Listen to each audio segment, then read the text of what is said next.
Well, tonight a bill is headed to the governor's desk to bring new statewide rules for e-bikes. It would also help the state track growing safety concerns. 10 Tampa Bay News reporter Kristen Barbarisi explains what's changing and why some safety advocates say this is just the beginning. I have two kids of my own. I'm a staunch no electronic bike scooter household. For Dr. Alexandria Farish, the concern isn't theoretical. She treats injured riders as a pediatric ER doctor and says those cases are becoming increasingly common. In the year of 2023, we had 48 e-bike or e-scooter incidents. 2024, it was 68. 2025, it was 170.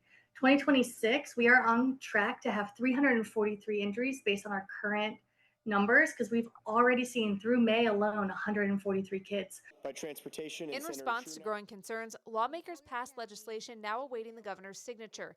It creates new rules for riders around pedestrians, requires agencies to track e-bike crashes statewide, and establishes a task force to recommend future safety measures. It's really a targeted safety bill.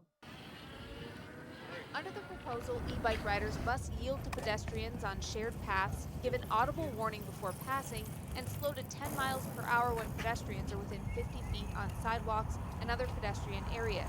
Supporters say the crash reporting requirement could be one of the most important changes. I think it's a very good start because the law at least starts us down the path to where we as a community and as a state can have a common understanding for what needs to be done based upon data. Farish says parents who get their kids' e-bikes should make sure it has parental controls to limit speed, geolocation, and demand they wear the right protective gear. Bicycle helmets are not necessarily graded for these speeds.